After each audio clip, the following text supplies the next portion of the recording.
Hello, hello, hello everyone. My name is John Sierra and I am a Tolkien scholar, and I'm here to answer your questions about The Lord of the Rings, The Hobbit, The Silmarillion, or any other of J.R.R. Tolkien's works, or the man himself.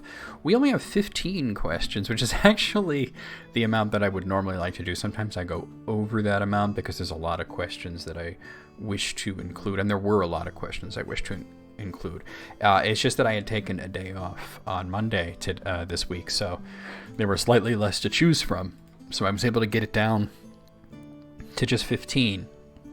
But anyway, let's get started with your questions. Of course, if you want to submit a question, if you look in the link in my description, you can find my Quora account. You can also ask questions in the comments, no problem. But if you want them to be featured in a video, asking them on Quora and tagging me is the proper way to go about it, because that's where I'll be choosing video questions from. And of course, if you like the content, please like it, please subscribe, please leave a comment. So anyway, let's get to this first question. Okay, this one's anonymous. What is the Silmarillion about, and is it worth reading even if you haven't read anything else in Tolkien's Middle-earth universe, such as The Hobbit and The Lord of the Rings? Well, let me first tell you what the Silmarillion is. The Silmarillion is a compilation of various stories of elven lore, which gives an overview of the past of Tolkien's Legendarium. I have my old copy of it right here. Oh, I can almost not reach it. There it is. I have my old copy of the Silmarillion here that I got at a bookstore in upstate New York many years ago. Many years ago. It would have been the early 90s, possibly late 80s, but I think early 90s when I got this.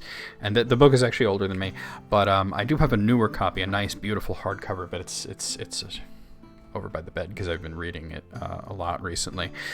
But yeah, that's what the Silmarillion is.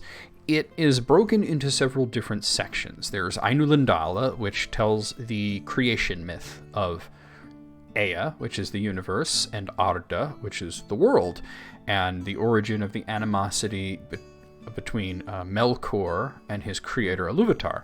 Then there's Valaquenta, which is more about the Valar and their descent into Arda and their war against Melkor for the sake of the children of Iluvatar, which would be the elves and the men. Then there's Quenta Silmarillion, and this is the real meat of the book. It's a series of stories regarding the exploits of the elves in the early years, most particularly the Noldor, and the creation and loss of the Silmarils. The history goes through to the end of the First Age. The next section is Akalabeth, which is basically the Second Age. It's the rise and fall of Numenor and the first wars against Sauron. And then there's Of the Rings of Power in the Third Age, which kind of retells the events of The Hobbit and The Lord of the Rings very briefly and in a different style. I cannot recommend reading the Silmarillion if you've not read both The Hobbit and The Lord of the Rings, and possibly also Unfinished Tales of Numenor and Middle-earth. It is made to give context to Tolkien's world, not to introduce you to it. It's a very extremely detailed work with a lot of overlapping stories and over 800 characters to keep track of. Most people who go straight from The Lord of the Rings to the Silmarillion find the Silmarillion to be very difficult to read, almost opaque, and it usually takes people, I know it took me a few shots to get all the way through it back in the day. Now it's like light reading to me because I've read it and studied it for so many years, but it's not an easy book, and it wouldn't really be an enjoyable book. It's really very rewarding for people who have become big fans of Tolkien and want to delve into his lore and his histories. But start with The Hobbit, start with Lord of the Rings. Don't read those two first. Don't start with the Silmarillion. I can't recommend that you actually do that. Okay, next up, this question was sent in by Ivan. Oh my God, I'm gonna butcher this. I hope I say your name right. Ivan Maljkovic, I think. My glasses are a little dirty, but I think Ivan M asked me to answer this question. I'm sorry, your name is a little difficult for me, but there's nothing wrong with that. It's just that's a me problem. Was Annatar a real Maya or merely an invention of Sauron? This is an interesting question. I've never heard anybody ask this one before. If I'm understanding the intent of the question, it boils down to, was Sauron's Annatar guise something that he created on his own, or was he impersonating a real Maya named Annatar? Did this Annatar ever exist, or was it just a name that Sauron came up with? We know that Sauron came to the elves in the Second Age in disguise, and he called himself Annatar, which means Lord of Gifts. And he tricked them into making the Rings of Power. However, was the name something that he came up with, or did he usurp somebody else's identity? My assumption has to be that there isn't a real Annatar. This would be a lot riskier for Sauron to do. If he used the name of a real Maya, he would run the risk of one of the elves, who may have come from Aman, knowing this Maya. They might recognize the name, and it might put him in a bad position where he would have to answer some interesting questions, and he would probably have been run out of Eregion the same way that he was run out of Lindon because they didn't trust him there. By creating his own guys, he can sort of sidestep all these issues, and he can just claim that he's one of hundreds or possibly even thousands of unnamed Maiar out there. We don't even know how many Maiar there are. We know there's a lot of Maiar, but we don't know how many. So, and we certainly don't know a lot of their names. We know the 5 wizards, right, and all of their names. We know Sauron. We know Osei. We know Melian. We know Eonwe, and a few others that are very, very minor characters in the Silmarillion and some other stories, but really there's a lot of them out there that we just don't know. So by just being, a Maya, like, he could be anybody. Not all of them were known to the elves. Aloran, Gandalf, he wasn't known to the elves until he came to Middle-earth. In Valinor, he was usually either invisible or he was disguised as an elf. He didn't show himself, really. So, I also have to mention that Sauron never told the elves of Eregion that he was a Maya. He let them assume that. He said that he was an emissary of the Valar. So, he could have been an elf for all they knew. I think that he let them assume that he was a Maya. But, either way, there's no record of any other character named Annatar. So certainly as far as we know, there was no real Annatar out there. Good question though. I've never heard that one before. Okay, this next one's a anonymous one. Aragorn spent much of his early life battling orcs and other creatures in the north. How would he do that with a broken sword? So first I have to say that it wasn't just the north. He also fought in the south as well. He was part of the army of Gondor and in Rohan as well. He called himself Thorongil. Now, the question itself is faulty. Aragorn did carry Narsil, which was a broken sword. It broke into 2 pieces at the end of the Second Age when his ancestor Elendil fell in battle. He fell on top of the sword snapped in 2, and wasn't really usable in that sense. Now, this does not stop Aragorn from using another sword or other weapons in general. He has the ability to pick up and use just about any weapon that he would have need of, and he was certainly capable of using daggers or bows or anything else. There's no indication that he ever used Narsil to fight, at least not until it was reforged and renamed Anduril. Now there was, of course, back in the 60s, they were trying to make an animated Lord of the Rings picture. This was before the Ralph Bakshi film. And one of the things that Tolkien took issue with in the script was that Aragorn used a sword to fight off the Nazgul. And Tolkien's reaction was sort of like, well, he doesn't have a sword. His sword is broken. He wouldn't whip out a sword. So Tolkien certainly thought that at that point, as Strider, the Ranger of Bree, did not have a sword. That's not to say he didn't have other weapons, but the question is, of course, about his entire life. He was an 87-year-old warrior who had been fighting his entire adult life, and though he'd been carrying Narsil around with him since he was around 20 years old, he did fight in the armies of Gondor and Rohan, so he did use other weapons, that's for sure. He certainly didn't go around punching orcs. Okay, next question, and this is from the Usky Busky, who asks, why didn't Morgoth send his own Istari to defeat the White Council? Well, Morgoth wasn't around for the White Council, any iteration of the White Council. The White Council started in the Second Age. It was founded by Galadriel, and it was specifically to combat Sauron, because he was the top bad guy at the time. Morgoth was already gone. He was defeated at the end of the First Age and cast out of the world, not to return until the final battle. He just wasn't there. So even if he was there, I don't think that Morgoth would have seen the point of the Istari. He already had Maiar in his employ, Sauron, the Balrogs.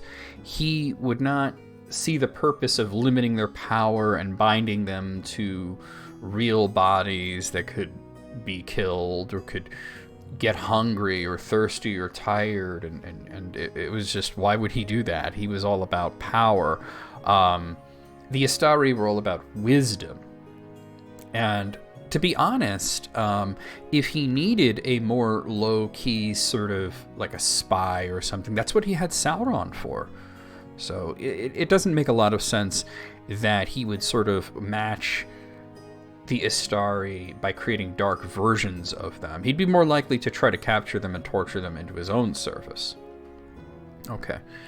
Next question. This is from Dutch Patterson, who asks, if Sauron decided to repent and become once more Mairon and return to the light side, yet the One Ring still existed, would the One Ring lose its evil influence? Now, this is a really good question, but I have to say probably not, no. The One Ring is evil, and because it's essentially a part of Sauron, it contains some of his essence, what you might refer to as his soul, within it. Since he is evil, and was evil at the time he created it, the ring is evil.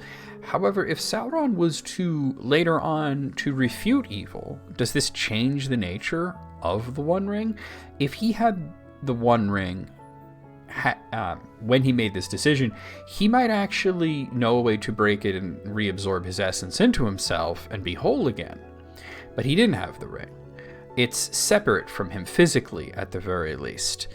I don't think that if Sauron changes his disposition, then the disposition of the ring changes.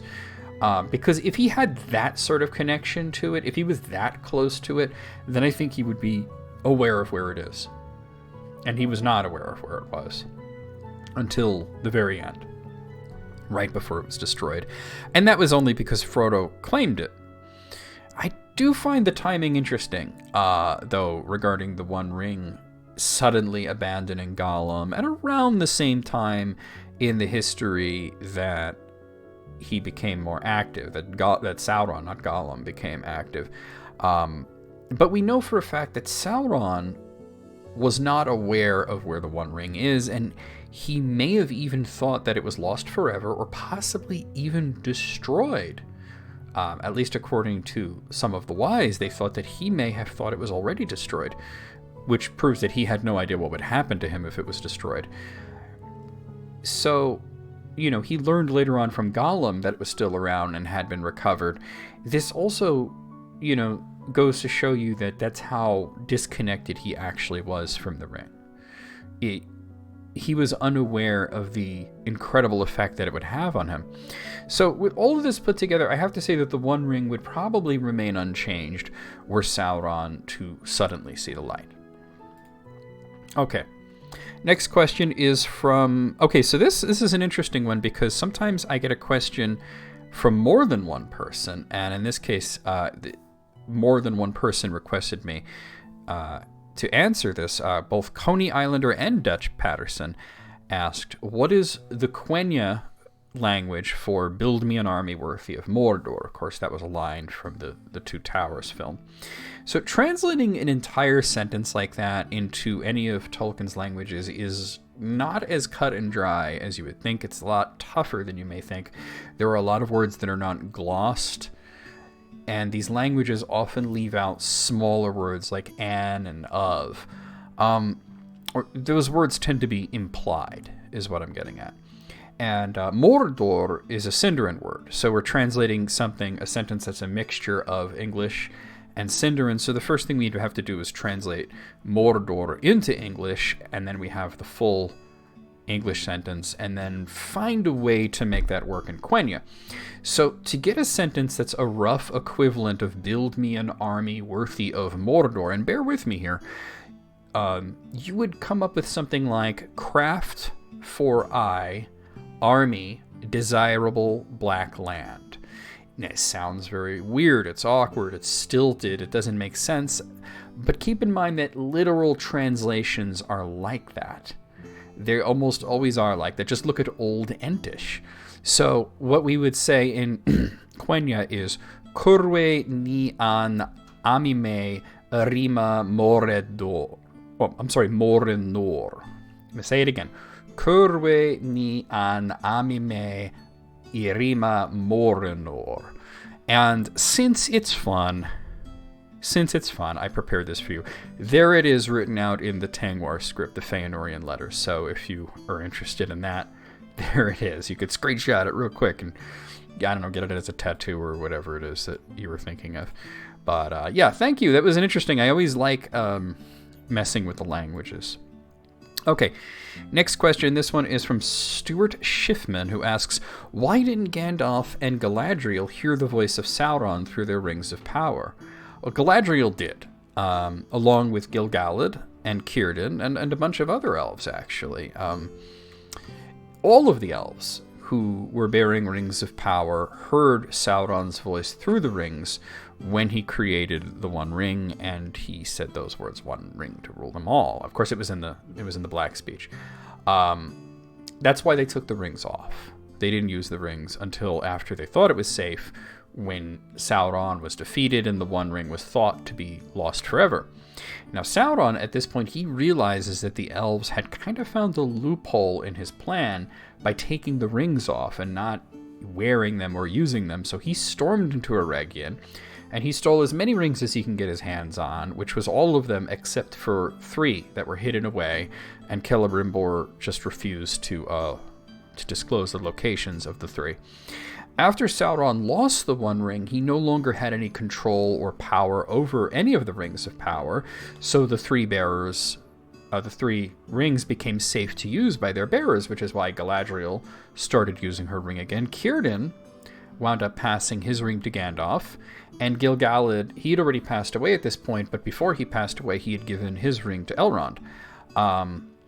So in the Third Age, nobody would hear Sauron through their rings unless he regained the One Ring. Then they would hear his voice, or maybe they wouldn't, actually, because hearing the voice might have been a one-time thing. It might have been when he spoke those words, "One ring to rule them all, one ring to bind them," etc., etc. They might have just decided, as soon as they found out that Sauron reclaimed the One Ring, I don't know if they would be able to sense it immediately, but they probably would, I would think, and they would hopefully know to take them off. Galadriel and Gandalf certainly would know to take them off. I think Elrond would too. But yeah, that's why at the point where Sauron was doing that, where he was speaking through the ring, when he cast that spell, for lack of a better term, Gandalf didn't have his ring yet. He wasn't even in Middle-earth as far as we know. And yeah, Galadriel did, though. She certainly did. All right, next question. This one is also from Stuart Schiffman, who asked, did all the rings of power stop working when the One Ring was destroyed? Yeah, they sure did. No one was 100% sure exactly what would happen to all the rings of power once the One Ring was destroyed, but the theory that Galadriel had turned out to be the true one, that the rings would lose their power. The magic that they were created with was Sauron's magic. Even though they were created by elves, the craft was taught to them by Sauron, and the entire point of all these rings was to be subjugated by the One Ring. Now, of course, these rings had power before the One Ring existed, including, of course, the 3 that were forged by Celebrimbor without Sauron around. But there's 2 things to consider. First, Celebrimbor was still using Sauron's magic, even though Sauron wasn't around. And secondly, the phrase, "one ring to bind them." Once these words were spoken. Of course, they were spoken in the Black speech, but the elves heard the voice of Sauron whispering through their rings. They took them off. They knew they had been deceived and that it was not safe to use those rings. Even though Sauron fell and he lost his ring, they used them freely at that point, at least the three, the rings, but they were still bound to the one. It was just that the one was lost. And they would only be okay to use as long as the one either stayed lost or was not held by evil hands. With this sort of powerful spell, for lack of a better term, binding all of the rings of power to the one, their power was forever linked to the one. So now once the one ring goes away, it's cast into the fire at Samath now, where they all lost their powers. We see this with the destruction of the Nazgul. They were mortal men that were bound to the Nine. They were destroyed fully once those rings lost their power, of course, excepting, there were only 8 of them, excepting the Witch King, who was already destroyed by Eowyn and Merry. We also see that the rings borne by Galadriel, Elrond, and Gandalf are now fully visible for anyone to see. They're just jewelry at that point. Okay, next question. This one is anonymous. Why did the One Ring change its size to fit any finger if Sauron would never want anyone else to use it? That's a good question. I've never heard this one before. We're getting hit by questions today that I've never heard before. But I have to say, it is a very, very simple answer. Sauron's a shapeshifter. He could change shape. He could change form. He could do this at will. It was sort of his thing. So he needed a ring that was always going to fit his finger, no matter how big or small it was going to be. Now, later on, he did lose his ability to adopt a fair form, but that didn't mean that he still wasn't a shapeshifter. And besides that, he had created the ring previous to that. So that's really why the ring changes shape, because Sauron is a shapeshifter. Okay. Here's another question that is anonymous. How loud was Morgoth's scream? Okay, so this happened after Morgoth had destroyed the 2 trees of Valinor, and he stole the Silmarils, and he fled to Middle-earth across the Helcarax. Before he got to the Helcarax, he had to contend with his partner there, his partner in crime, Ungoliant, who wished to get her reward. And he promised her all sorts of jewels to eat. And he even said that he would give her all the jewels he had out of both hands. It was a very interesting wording that Morgoth used. Morgoth was lying. He had no intention of any of this, but he didn't care. He was using Ungoliant. He would give from both hands, and that after he gave her all the jewels that he had, if she was still hungry, he would just give her more. He would give her whatever she wanted. And this helped him because he got to destroy the 2 trees and he got to steal the Silmarils. Now, here he is, and he's giving her gems. He's got a lot of gems, and he's feeding them to her out of one hand because the other hand is holding the Silmarils. Now, keep in mind, the Silmarils, they're gems. They hold the light of the 2 trees, and they were also hallowed by Valar, meaning that evil hands could not really touch them, which meant that he was experiencing intense pain, but keeping his hand closed because he didn't want Ungoliant to see the gems. He wanted to keep those. That was his thing. She's still hungry. She says, "You've been feeding me from that hand, but you said you'd feed me from both hands. What do you got in the other hand?" And Morgoth just basically tells her, "You've had enough. We're done." So they get into a fight, and in the fight, they wind up in Middle-earth, in a region of Beleriand known as Lamoth. And Morgoth is losing because destroying the 2 trees weakened him, but it empowered Ungoliant. She had become greater than him. She had grown fat with power while he was tired and diminished. So she was starting to overpower him, and he let out a scream. And the Balrogs came from the pits of Angband and came with incredible speed to Lamoth and fought off Ungoliant so that Morgoth could escape. So, how loud was Morgoth's scream? It was loud enough to be heard in Angband from Lamoth. So, I brought up a map of Beleriand and Middle-earth, and I'm going to show you here. I have added a handy-dandy circle to the map so that you can see the area. At the center of this circle, the red circle that I added to the map, is Lamath, and the edge reaches all the way to Angband, where the Balrogs heard him. This shows that the noise could be heard in about half of the region of Beleriand. Now keep in mind that this red circle assumes that Angband is at the edge of the affected area. We know that the Balrogs heard his cry, but we don't know if it went further than that. It may have been heard much further away, but we don't really know. So this is sort of what I would call a conservative estimate. That's the smallest possible area that would be that would hear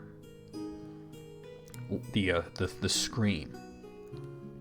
And I also want to mention that it was so loud that it echoed in Lamath for years afterwards, for many years. I don't think the sound ever went away until Lamath and the rest of Beleriand was destroyed in the War of Wrath. Okay, next question. Okay, so this is a fun one in a way. I don't like to get too hung up on things like this, but this was kind of fun. It was an anonymous question who asked, in the entire history of the Tolkienverse, and I like that, Tolkienverse, usually we refer to it as the Legendarium, but I do like that, Tolkienverse, who was the strongest warrior from every species? Valar, Maiar, elf, dwarf, human, hobbit, dragon, Balrog. Okay, so speaking merely in battle, not other types of power or strength, but battle, sheer physical might, magical might, put together. Start with the Valar, since that's the first one you mentioned. The mightiest, the strongest was Melkor, who later, of course, became known as Morgoth, and he was cast out of the Valar, but he was a Vala at one point, and his power, even at his lowest point, Tolkien said it was incalculable. At his height, he was equal to all of the 14 other Valar combined. And that includes the ones that were known to be great warriors, such as Tulkas, or great hunters like Orome. So it's a lot. If you're not accounting for Melkor as a Vala because he was cast out of the Valar, then you would say that it would be Tulkas. For the Maiar, the strongest may be Eonwe. Now, Ose could be more destructive, but Ose was more of a force of nature. He was about creating storms. We don't hear a whole lot of him going and personally battling. When he wanted something destroyed, he would create a storm. Now, you can say that's a form of magic, but he wasn't aiming storms either. He was just creating storms.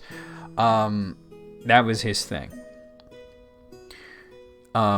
Eonwe was Manwë's herald, and he was vanguard of the host of the Valar in the War of Wrath, and this was the guy that Sauron decided to surrender to.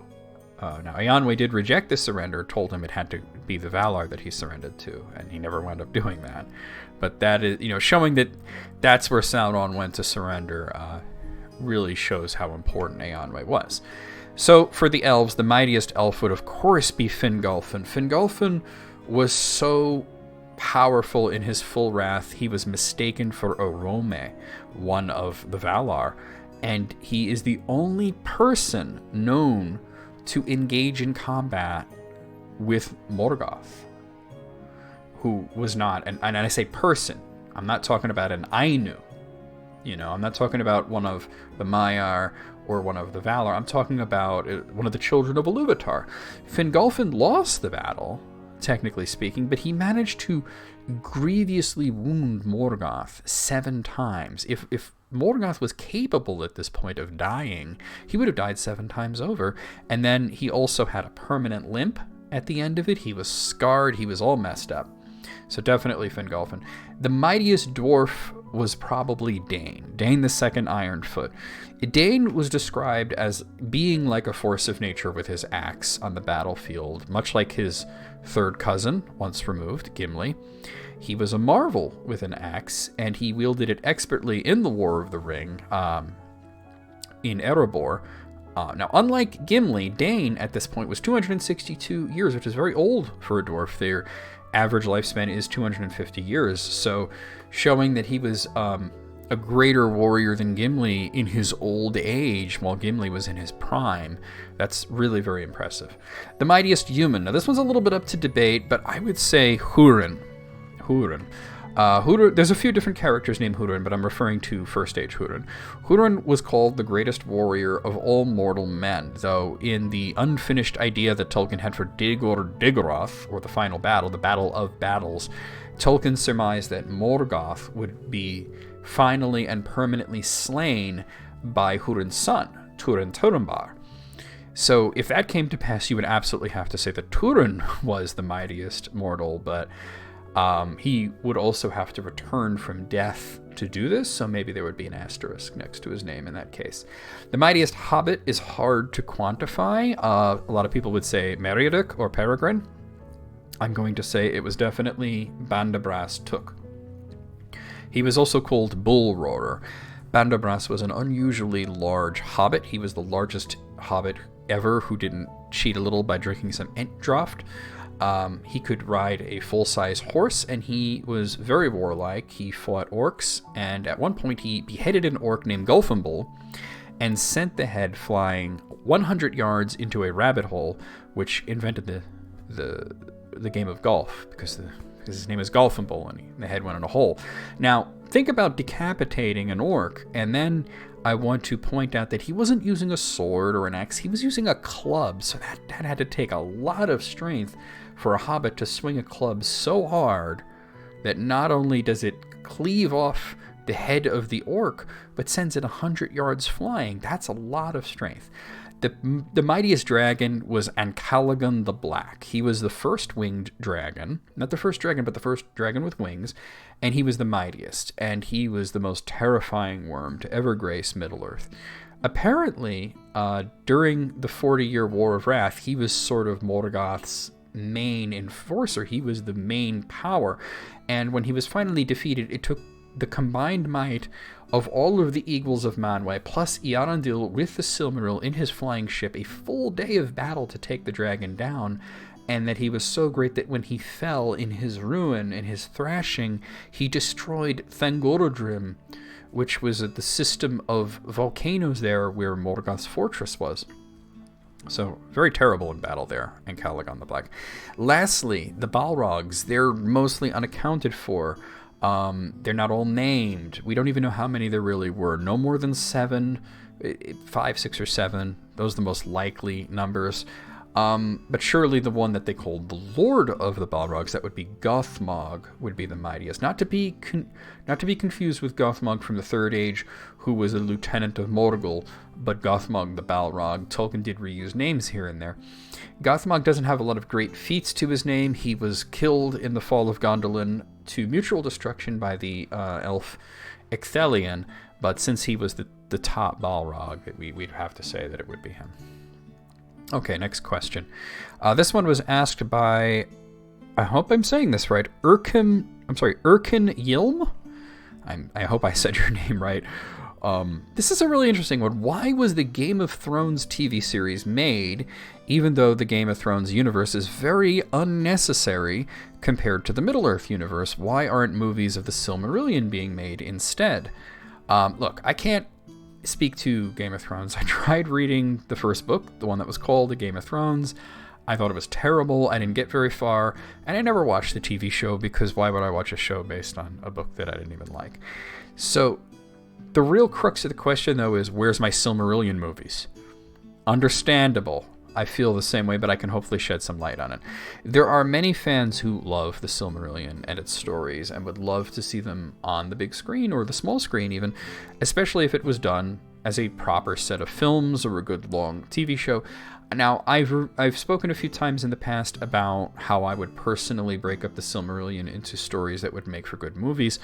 Why hasn't it been done, though? Certainly I'm not the only one to come up with ideas like that. It's not a matter of choosing Game of Thrones over the Silmarillion. It wasn't like there was a choice there. Game of Thrones was available to film, and the Silmarillion wasn't. The Silmarillion is not available to film because the rights to it have never been sold. So I'm going to read for you straight from the Tolkien Society website, where if you go to their frequently asked questions, there was one section that says, will the Silmarillion be adapted into a film or a television series? And their answer was no, or at least not anytime soon. The Hobbit and The Lord of the Rings have, of course, been adapted a number of times on screen. This was made possible in 1969 when a deal was agreed between Tolkien's publishers, Allen and Unwin, and United Artists, who purchased the rights to both The Hobbit and The Lord of the Rings. Film rights to the Silmarillion have never been sold, and it remains unlikely that they ever will be. Snippets of Silmarillion material do, however, appear in The Lord of the Rings, mainly through songs and poems recited by the characters and the appendices, and it is therefore possible that a film studio could push the limits of copyright by adapting these fragments. It has been speculated that copyright protection on the Silmarillion will expire in 2043, and will then be free for anyone to adapt. Under UK law, copyright protection lasts for 70 years after the author dies. Tolkien died in 1973. However, if Christopher Tolkien is considered to be an author of the work, he is credited as an editor, then copyright protection will last 70 years after his death. While the legality is therefore somewhat ambiguous, it is clear that the Silmarillion will not enter into the public domain for a very long time. Okay, so adapting the fragments of the stories and the idea of using this to push the limits of copyright is what was done by Amazon. One second, this is wobbling and I want to fix it. Sometimes it collapses into itself a little bit and then wobbles. Okay, there we go. So that's what Amazon is doing with the show The Rings of Power. And that's the only way that the Tolkien Society is allowing this. The deal to sell The Hobbit and The Lord of the Rings happened in 1969. The Silmarillion wasn't out yet. The author was still alive. So the site goes on to speak about the ambiguity of copyright law, whether or not Christopher Tolkien is considered an author of it or not. That's neither here nor there. That doesn't really matter. Even if the copyright lapsed, they're still trademarks. So you could adapt the Silmarillion, but you probably couldn't call it the Silmarillion. You could definitely not say anything about Middle Earth. You could say Middle Earth in it, but you couldn't call it, like Tales of Middle Earth or anything like that. And you wouldn't be able to use the Lord of the Rings unless you had that kind of permission. So I can't speak as to why the Tolkien Society says it's unlikely that they're ever going to make a deal that the rights will ever be sold. My thought is always that they just haven't gotten the right pitch. Nobody's come to them with the right idea and the means to see it through. But basically, yeah. Why did they make Game of Thrones instead of the Silmarillion? It wasn't either or. It was one was available and the other one was not. Okay. Next question. This one is anonymous. Can you give me some examples of religious allegories in Tolkien's The Lord of the Rings? Okay. No. There are no allegories, religious or otherwise, in The Lord of the Rings. Tolkien once stated in an interview that most people did not know the difference between an allegory and an application. And I will go further than that. I will say that most people don't know the difference between a comparative statement, such as a metaphor or a simile, and an allegory. One very angry person on Quora once yelled at me that Ainur could not be called angels because there was no allegory in The Lord of the Rings. And he got quiet once I pointed out what an allegory actually is. Because I referred to Sauron as a fallen angel, and he said there are no angels because there's no allegory in The Lord of the Rings. And that really has nothing to do with it. It's completely not relevant at all. But of course, Tolkien did refer to the Maya and the Vala as angels in his letters many times. So, for the record, what is an allegory actually? Tolkien said most people don't know the difference between allegory and application. I'm saying that most people don't know the difference between allegory and metaphor and application. What is an allegory? So let's cover this.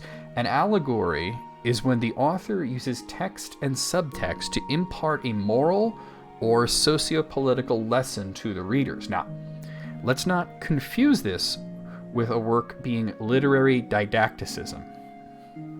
The difference between the two is that didacticism holds that art, in this case literature, can be instructional or informative.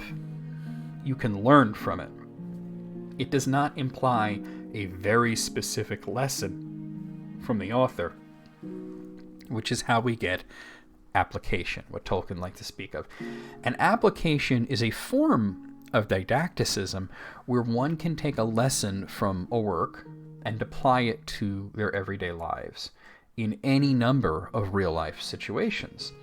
Tolkien championed what he referred to as the freedom of the reader. He liked applications because they had freedom.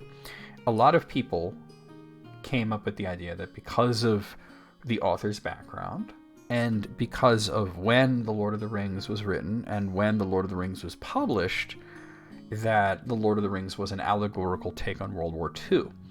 Tolkien denied this, and he said that the story wasn't about World War II, it wasn't about World War I, it wasn't about any real-life war, but it was about a fictional war.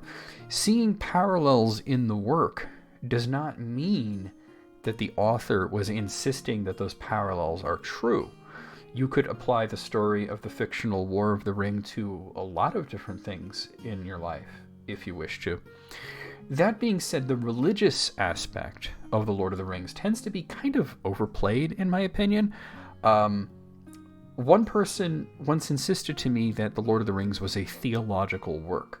I had to point out to this person that Tolkien did not see his legendarium as theology, but mythology. It was inspired by theology. And this whole thing came from a disagreement that he had with Peter Hastings, who was a friend of his who was the owner of a Catholic bookshop, and sent Tolkien a letter complaining about Tolkien's use of reincarnation.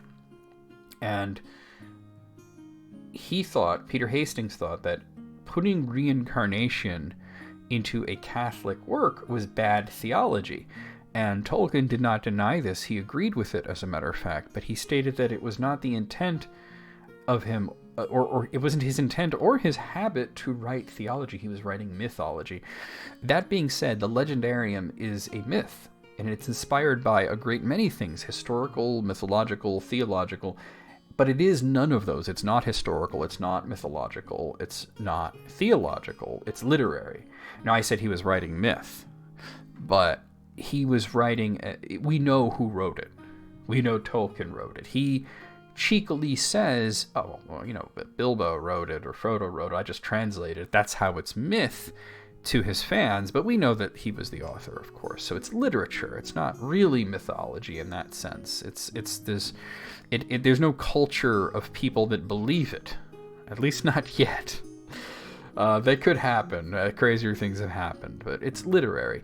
So you could choose to take moral lessons from his work, or you could choose not to take moral lessons from his work, and that's fully fine. And I do believe there are some good moral lessons in there, but it wasn't Tolkien's intent to impart specific lessons allegorically, but to give a literary work that readers can choose to learn from if they wish. If you want to see an example of Tolkien actually using allegory as a literary device, he had a short story called Leaf by Niggle. It's about this little guy named Niggle and his masterwork, and it's an allegorical tale explaining how Tolkien's creative flow works, how his creative process is, and that he wanted to explain to the reader allegorically how he comes up with things and how he shapes his worlds by creating a character that basically represents him, creating a masterwork that basically represents the legendarium. That's allegory. There are no religious allegories. There are religious applications, certainly. Okay. Next question. This one is from Hal Santos. He says, what is the reason for the animosity between elves and dwarves in Tolkien's works? Are there differences really that vast as depicted by Tolkien? From a historical standpoint, elves and dwarves in Tolkien's works have spent more time getting along than they have being at odds, but there have been some issues here and there. First up, there was the petty dwarves. They were also known as the houseless dwarves. These are essentially an offshoot of the race of dwarves that are not considered members of any of the 7 houses of the dwarves. They were generally smaller. They may have had their origins in dwarven outcasts banding together and creating their own societies, and that explains a few things. But the elves early on did not realize that the petty dwarves were an intelligent species. They thought they were animals, and they hunted them. They only found out later that that was a mistake. Now, perhaps the most well-known petty dwarf was Mim. And he had a bit of what TV tropes would refer to as chronic backstabbing syndrome. Most famously, he betrayed Turin in the story The Children of Húrin.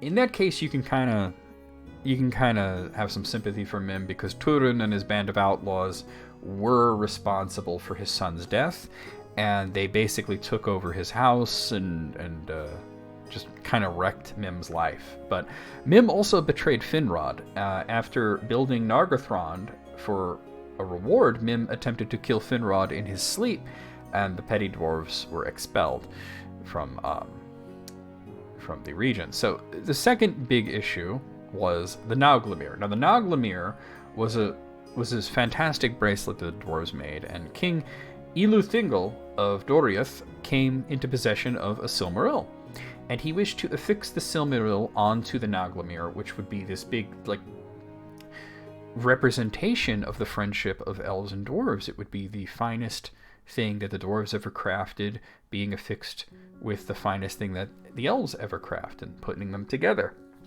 Thingol, however, did not account for the fact that the Silmaril inspired great lust. And after working on the Nauglamir, the dwarves wished for their payment to be the Nauglamir, and they had a big argument over it, and this ended with the dwarves killing him. Now, Thingol was in fact betrayed by his own in this sense. In the more detailed account that you could read in The Fall of Gondolin, he successfully did expel the dwarves from Doriath, and then their return and his subsequent slaying was because there were elves who hated him that let the dwarves in through Melian's girdle. So Middle-earth's history, though, would just see it as the dwarves betrayed and murdered Thingol. Despite this, dwarf and elf relations went pretty well for the most part through the remainder of the First Age and the Second Age. They kind of fell apart in the Third Age. They were never openly at war. They weren't really hostile to each other, but their relationship deteriorated over time, and it was mostly due to the Balrog and a lot of jealousy as well. The Balrog beneath Moria didn't just destroy the dwarves' dwelling and run them out of Khazad-dûm, but it also... the area around Moria was affected. It was generally unsafe because Moria became a haven for orcs and other dark creatures. The elves that dwelled in those areas were also displaced, and from this they blamed the dwarves for awakening some great evil. The dwarves, for their part, suffered an intense diaspora, and while the elves lived in safe locations in happiness, such as Lindon, Rivendell, Lorien, and of course you had Celeborn being blatantly racist towards them, though Galadriel wasn't, you could see where they would it would grind their gears. The dwarves would be like, oh, those elves, those stuck-up elves, you know. So by the time the War of the Ring rolls around, both sides considered the other half to be responsible for all this. Why did the friendship of the elves and dwarves deteriorate? If you ask an elf, they would say, well, the dwarves are the reason why. And if you ask a dwarf, they would say it's those damn elves doing it. They didn't trust each other. They weren't hostile. They weren't at war, but they didn't like each other at that point. They didn't trust each other. And this was all compounded by Thorin Oakenshield, because he was detained by Thranduil. And I think Thranduil wasn't really being all that unreasonable in this case, but Thorin saw it as, why is this elf thinking he can detain me? I'm a king too. You know, it's a whole thing. So, you know, they almost came to a nearly very violent conflict that was only stopped because a bunch of orcs attacked and the Battle of Five Armies happened. So the friendship between the races, it took a long time to repair it. There was a lot of efforts from Bilbo, from Gandalf, from Galadriel. They did manage to become friends again, but it was a rough patch in the Third Age.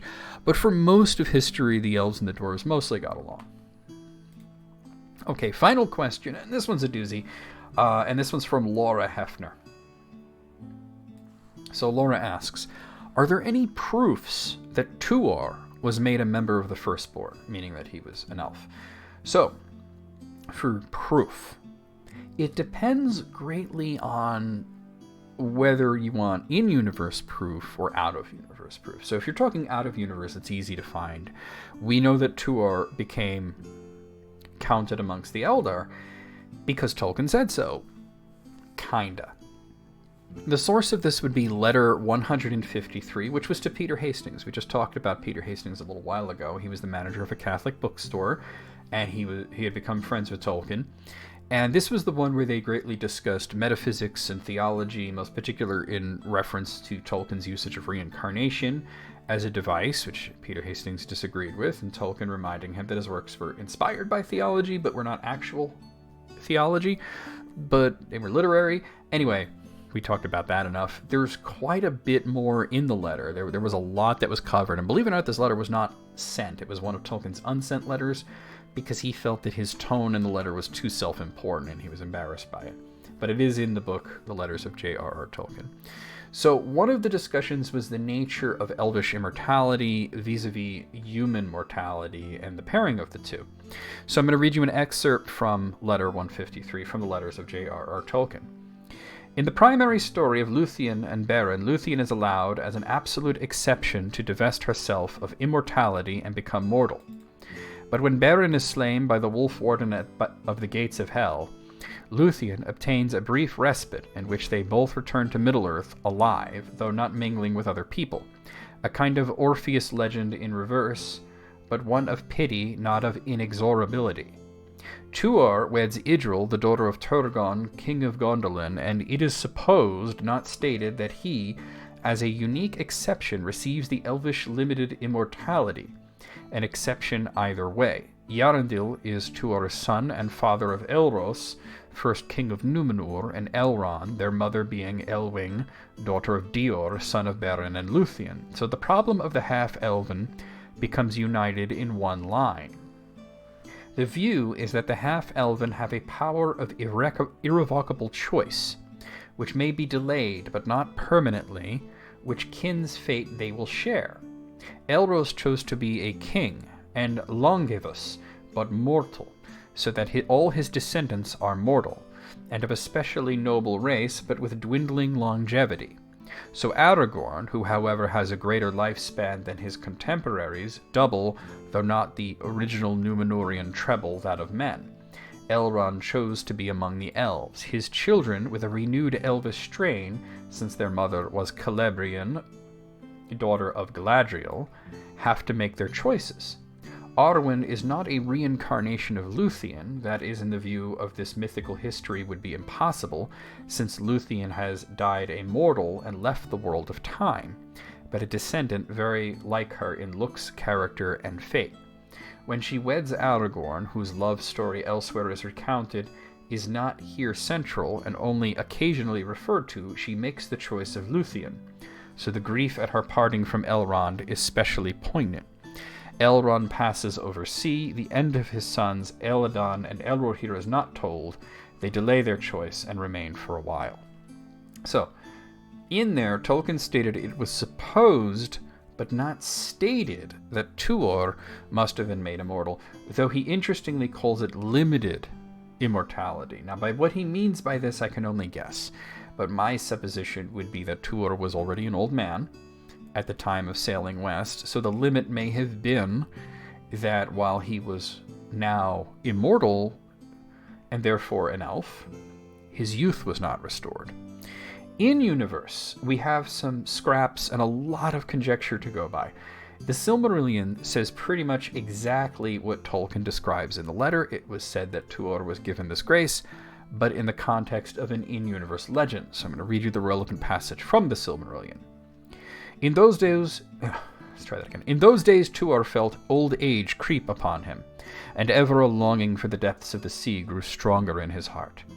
Therefore he built a great ship, and he named it Eriarame, which is Sea-wing. And with Idril Celebrimbor he set a sail into the sunset and the west, and came no more into any tale or song. But in after days it was sung that Tuor alone of mortal men was numbered among the elder race, and was joined with the Noldor whom he loved, and his fate is sundered from the fate of men. We know for a fact that he built the ship, and that with his wife Idril, who of course is an elf, he sailed west. Beyond that, the elves do not know what happened, but the legend spoken of in song in the afterdays is that Tuor, alone of men, was counted among the elder race, the Eldar, specifically a Noldor. Though by birth, he was Edan, of the Edain. So, of course, it should be said that not every elvish legend is going to be the absolute truth. And the Silmarillion is, at its heart, a collection of all the songs, the poems, the stories, the oral traditions, and the lore that Bilbo could compile into one big book and translate it into Westron. Bilbo's inclusion of this passage seems unsure.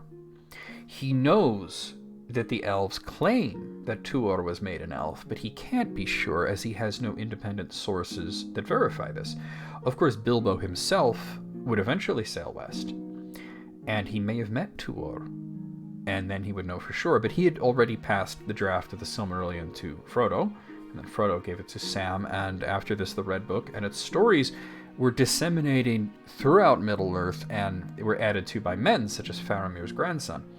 So, do we have any other proof? We have what may be called circumstantial evidence, which is usually said with a degree of derision, but it's one of the most common types of evidence that is used in any sort of argument. So, for this, we have, of course, the in-universe legends that Bilbo wrote about, and in fact, we have no other character that would know what happened to Tuor refute it.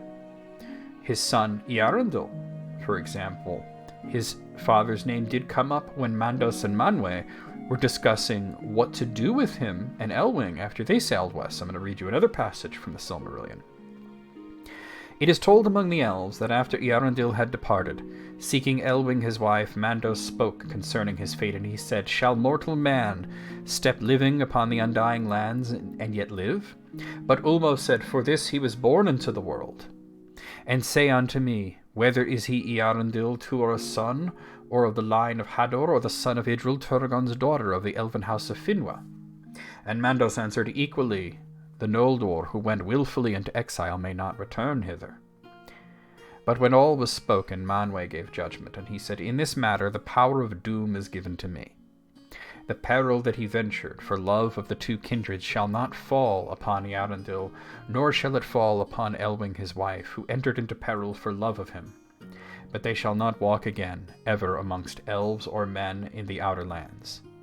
And this is my decree concerning them to Eärendil and to Elwing and to their sons, shall be given leave each to choose freely to which kindred their fates shall be joined, and under which kindred they shall be judged."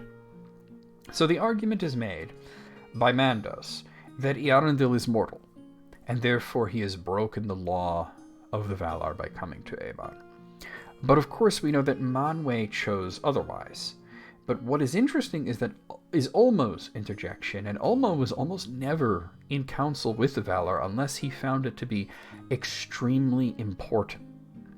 Ulmo basically was like, he's mortal, but he's still Tuor and Idril's son. The fact that he mentions Tuor, not focusing entirely on Eärendil's fully immortal mother, Idril, tells us that Ulmo thought bringing Tuor into the mix was important to the discussion. And I must remind you, it was of great importance. Otherwise, Ulmo wouldn't even be there. If Tuor was mortal after sailing west, he was likely gone at this point. And I don't think Ulmo would have invoked his name like that. And also, he even said, and I'm going to come back to this after a little bit, Ulmo's first words were, after Mandos said, "He came to the west," his exact words Ulmo said, "For this he was born into the world." So there's a bit of a strain of destiny there, and I'm going to circle back to that in a little bit. So there's an important connection between Ulmo and Tuor. And I've come to believe that Tuor was the closest that we've ever gotten to a mortal elf, an elf that's born mortal. Now, by definition, elves are immortal, not mortal, right? So it seems like a bit of a contradiction or perhaps an error. Hold on one second. I just want to see what that is. Oh, okay. Let me just answer this real quick. I'm going to be wrapping up anyway. Oh!